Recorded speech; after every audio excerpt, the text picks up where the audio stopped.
Hello everyone, you are all welcome to lecture number 779, and today's topic is macrolides antibiotic, and the most popular macrolide antibiotic is erythromycin, well known antibiotics, and macrolides means they are large ring lactone ring grouping.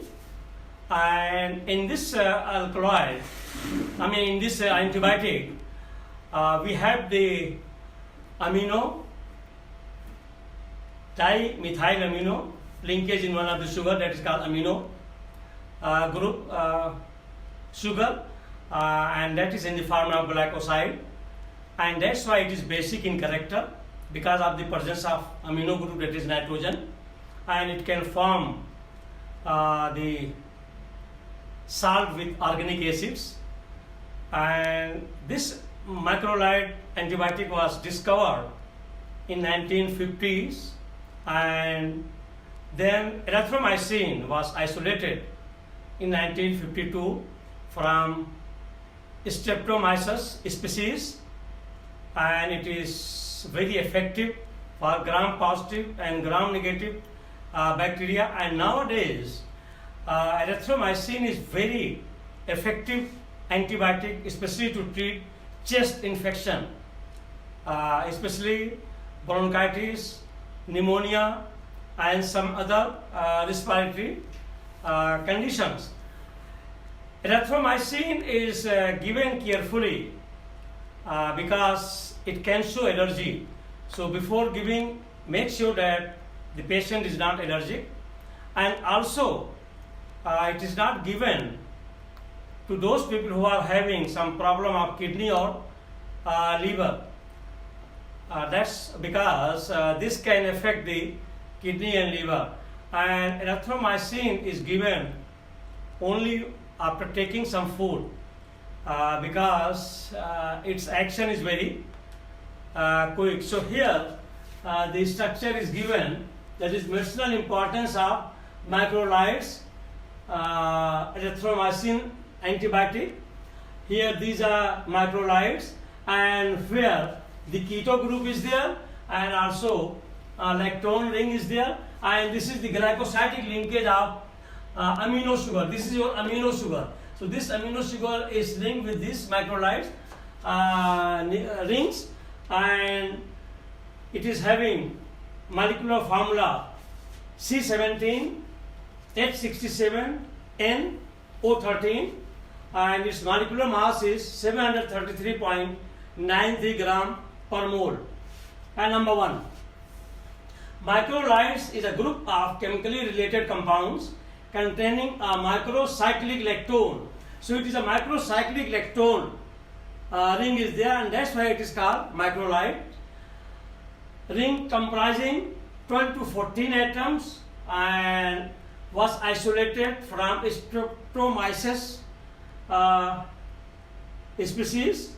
The first antibiotic of this group, that is picomycin, was isolated in the year 1950, followed by erythromycin and others.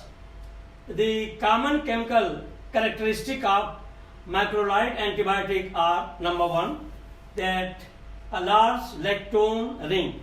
So macrolide means it must contain large lactone ring, number one, and number two, a keto group.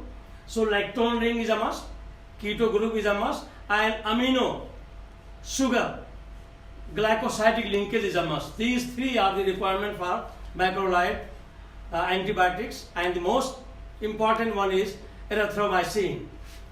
Number three is, that is amino sugar glycosidic linkage. The presence of dimethylamine. Dimethyl means it is CH3 twice. This is your dimethylamine N, and since N is there is a lone pair of electrons. So because of the presence of nitrogen, it is basic in character.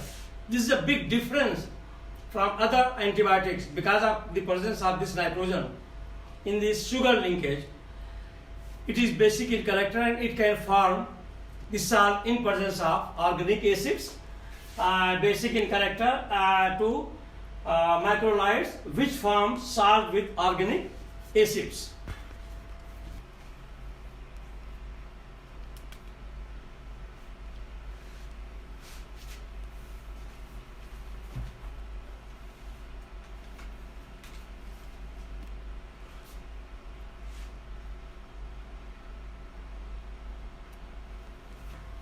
So in continuation number 2, the macrolide antibiotics are active against most species of gram-positive bacteria, both cocci and bacilli, as well as gram-negative cocci. Actually, gram-positive, gram-negative is term used by the scientist Gram, who checked the bacterial strain, the blue or red in color stain on the basis of their cell wall thickness. That's why the name is given gram-positive and gram-negative bacteria.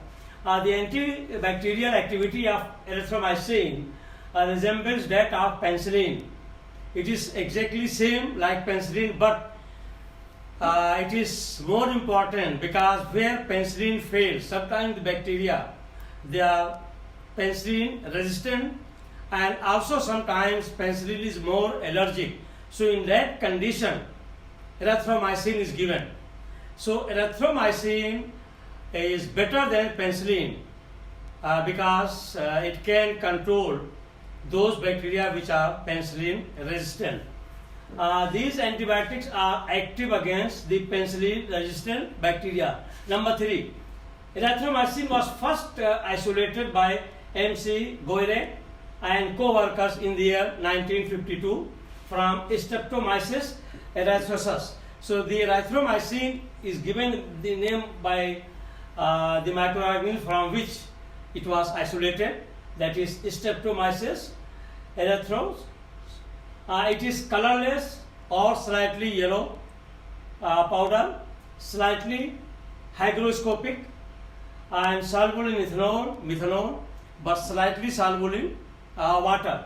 Number 4, erythromycin is used to treat certain infections carried by bacteria, such as the infections of respiratory tract, including bronchitis, pneumonia, lung infections, and whooping cough. So actually, it is mainly used nowadays, erythromycin, to treat respiratory infections, chest infection, lung infection, cough, whooping. So this is the most important use of erythromycin to treat pneumonia and chest infections. Today, erythromycin is mainly used to treat chest infections such as pneumonia and also sexually transmitted infections like gonorrhea and syphilis. It is also used to treat skin problems like acne and rosacea. It is often used to treat the chest infection and also the ear infection of children. So it is also very effective for children to treat their ear infection and chest infection.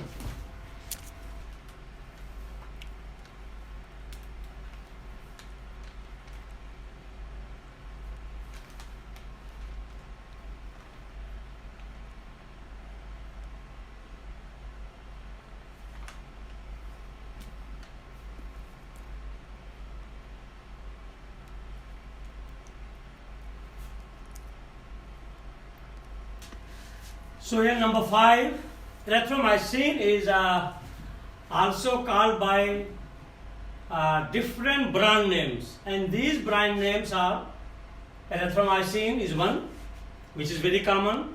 Second is erythrolar. Third one is erythromax.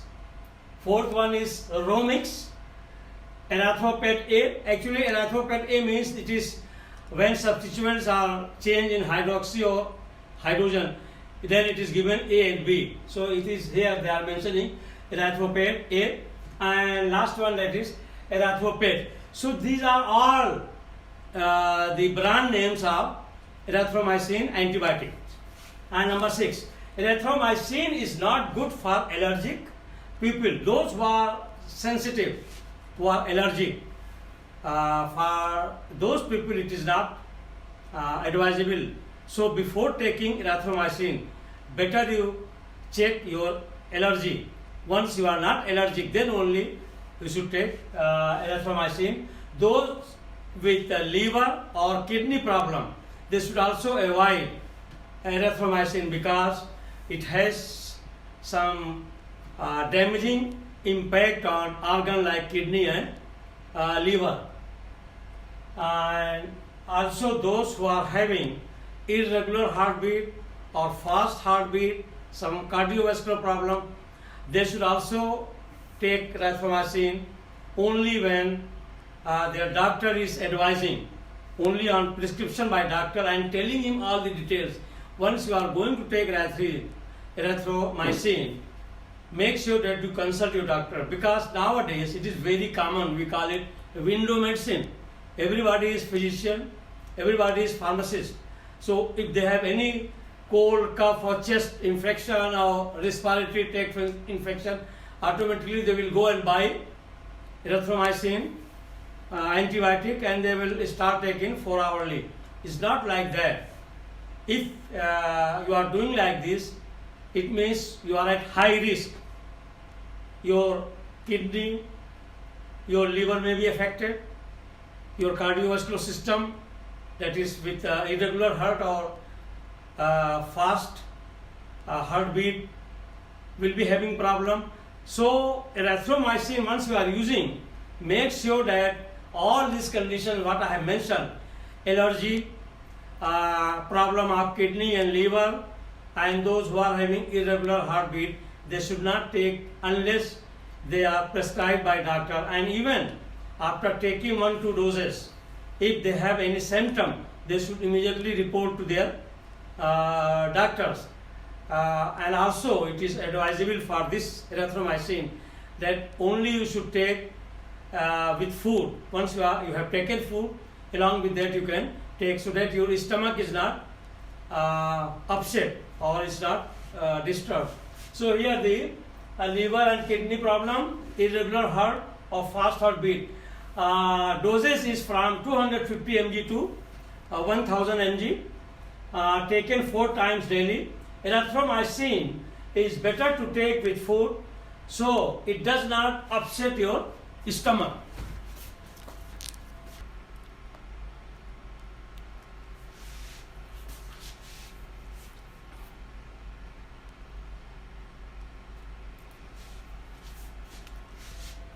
So with this I will stop. That is your erythromycin is a very well known and for different type of infections, especially the chest and pneumonia, erythromycin is given. And also especially I have already mentioned where penicillin fails, means those bacteria which are penicillin resistant, in that condition erythromycin is given. So once again, thank you very much for watching the lecture.